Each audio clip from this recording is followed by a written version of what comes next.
ಕಾಂಗ್ರೆಸ್ ಸರ್ಕಾರವನ್ನು ನಾವು ಬೀಳಿಸೋದಿಲ್ಲ. ಬಿಜೆಪಿ ರಾಜ್ಯಾಧ್ಯಕ್ಷ ಬಿವೈ ವಿಜಯೇಂದ್ರ ಶಾಕಿಂಗ್ ಹೇಳಿಕೆಯನ್ನ ಕೊಡ್ತಿದ್ದಾರೆ. ಬಿಜೆಪಿ ರಾಜ್ಯಾಧ್ಯಕ್ಷನಾಗಿ ನಾನು ಹೇಳ್ತಿದ್ದೇನೆ, ಸರ್ಕಾರ ಬೀಳಿಸಲ್ಲ, ಆದ್ರೆ ಕಾಂಗ್ರೆಸ್ನಲ್ಲಿ ಏನೇನಾಗುತ್ತೆ ಅಂತ ನೋಡಿ ಅಂತಿದ್ದಾರೆ. ಕಾಂಗ್ರೆಸ್ನಲ್ಲಿ ಆಗುವ ಬೆಳವಣಿಗೆಯನ್ನ ಕಾದು ನೋಡಿ ಅಂತ ಬಿಜೆಪಿ ರಾಜ್ಯಾಧ್ಯಕ್ಷ ಹೇಳ್ತಿದ್ದಾರೆ. ಕಾಂಗ್ರೆಸ್ನಲ್ಲಿ ಏನೇನಾಗುತ್ತೆ ಅಂತ ನಾನು ಹೇಳಲ್ಲ, ಕಾದು ನೋಡಿ ಅಂತಿದ್ದಾರೆ.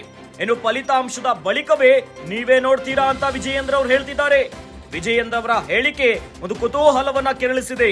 ರಾಜ್ಯಾಧ್ಯಕ್ಷನಾಗಿ ಕಾಂಗ್ರೆಸ್ ಸರ್ಕಾರ ಬೀಳಿಸಲ್ಲ, ಜೂನ್ 4ಕ್ಕೆ ನೀವೆಲ್ಲ ಕಾದು ನೋಡಿ ಅಂತ ಬಿವೈ ವಿಜಯೇಂದ್ರ ಒಂದು ಶಾಕಿಂಗ್ ಹೇಳಿಕೆಯನ್ನ ಕೊಡ್ತಿದ್ದಾರೆ.